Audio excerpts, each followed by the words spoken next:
Okay, so this is part two. I wanted to just show you a few techniques for more how you control the paint. Once you have the paint on the paper, and if you see this, this is my mingled color dry. You can see how light that dried, and it's just a nice, gentle kind of a pinkish gray. And I'm just gonna do this like imaginary seascape. So I wanted to just show you this another technique that we use, and it's called, I call it water to paint. And this is where if you want to add, I'm just going to show the technique first. You still need this mix really nice. You apply, always applying color, scooping. So like a bead with a bead. You see my bead there? So scoop the color on, you get, let's say you're doing a gradation. This is the back of maybe some water or some ocean. Then you've got this nice bead, and then very quickly you just bring water, same amount of water too, it has to be scooped. Just bring water very quickly up to the paint, and then look what happens. It just pulls it down. It's really beautiful. And you can tilt this back, tilt it, you know, how you want. As long as you have a bead though, you can keep working on this. I can add more color to this if I want. So let's say I want to make, you know, the front of this another color, like a green maybe. See, as long as I keep that bead going, then I can just keep adding color. Tilting a little bit like this helps a lot, and I can add water into the green. And that's sort of a next technique once you have the light color on the page. And another thing that I wanted to point out about this technique is that if you like the way this is moving like this, you need a big area for that to happen. A smaller area, you would use less water. If I were just wanting to add a little bit of an edge somewhere, I would do it with less water. So I'm just going to show that as well. Let's say you didn't like this feathery thing. I kind of think it's nice, but let's say you wanted to clean that up a little. Just take your brush in the water with the point of the brush, just lightly smooth over, point and heel. Sounds like ballet. So now I've gotten rid of that if that's what I wanted. And now we're at that perfect wetness. There's no like extra water on the page, but it's shiny wet. So again, I have to only introduce stronger color at this point. It's even okay to introduce nearly full strength color because you can lift it. I'll just show you. So let's say that seems too dark. Just rinse your brush, lightly dry it, and now I can just use the heel, press it in, and lift that a little bit off.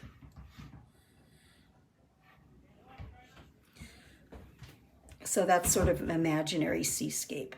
What I can't do is do a big adjustment of the colors. Like I can't go back to the early stage where it was really wet. I can only add stronger colors at this point.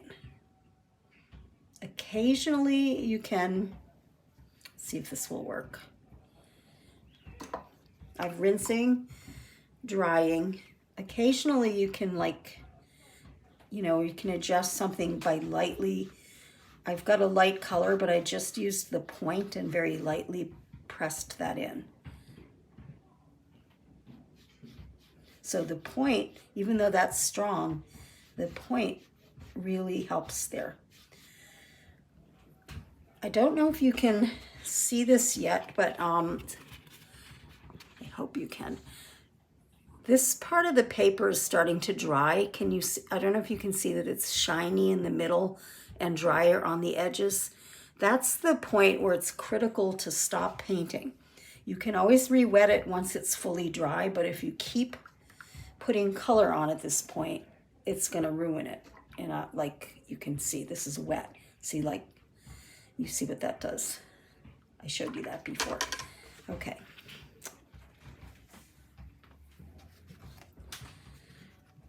So I'm just gonna, this is like a really primitive imaginary seascape here.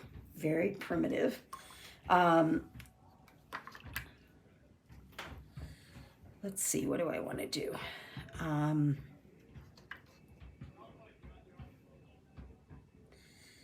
Well, I just want to show again on a more controlled way how you might use the water to paint. So this is sort of a rock. It is a rock. So to use the water to paint in a more controlled way, mix the color you want. I'm going to just take oranges and blues and mix a beige. And basically what I'm going to do is where I want it to be the darkest, that's where I'm going to start the color. This is burnt sienna, and I'm putting a little bit of the blue in. So basically keeping the bead, I always want this bead. You see the bead?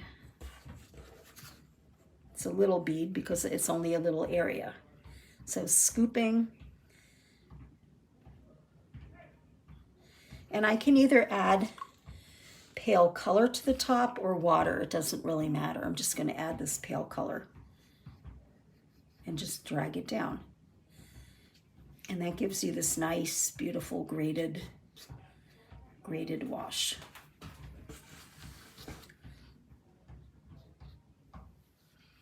And while it's this wet with nice strong color, I can build a little more shading on here. I'm using pretty strong color on with a fairly dry brush and just sort of building a little more color.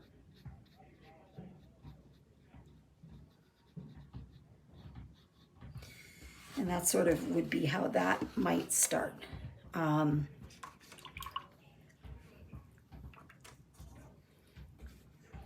This would be the sand area, so I'm going to put some water down because I want to have maybe lots of different shades down here.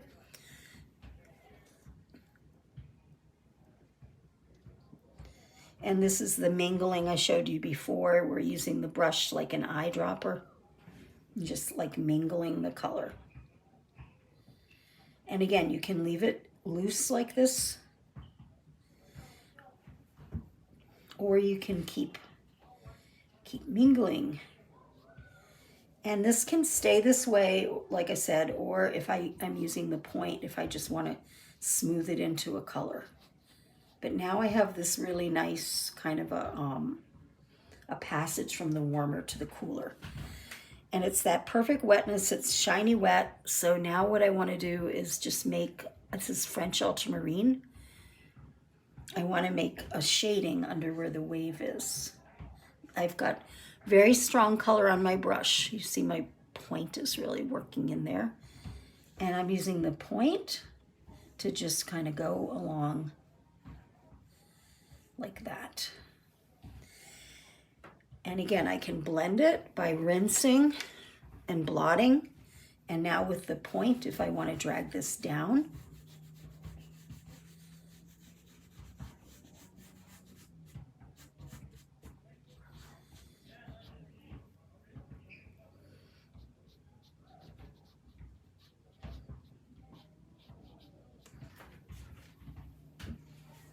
I hope this is giving you a little bit of an idea of different ways to control the water. I'm going to do a couple of other things too. Let's see.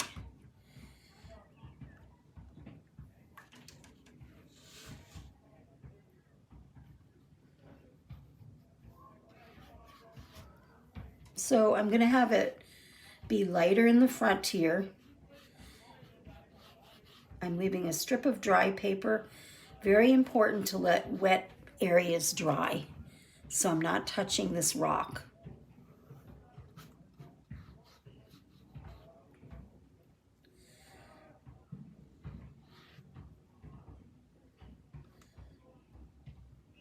Ordinarily, you would want this to dry first before doing this.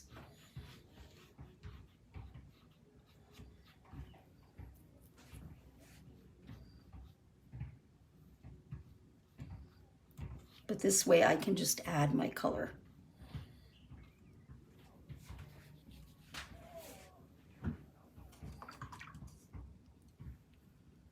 All right.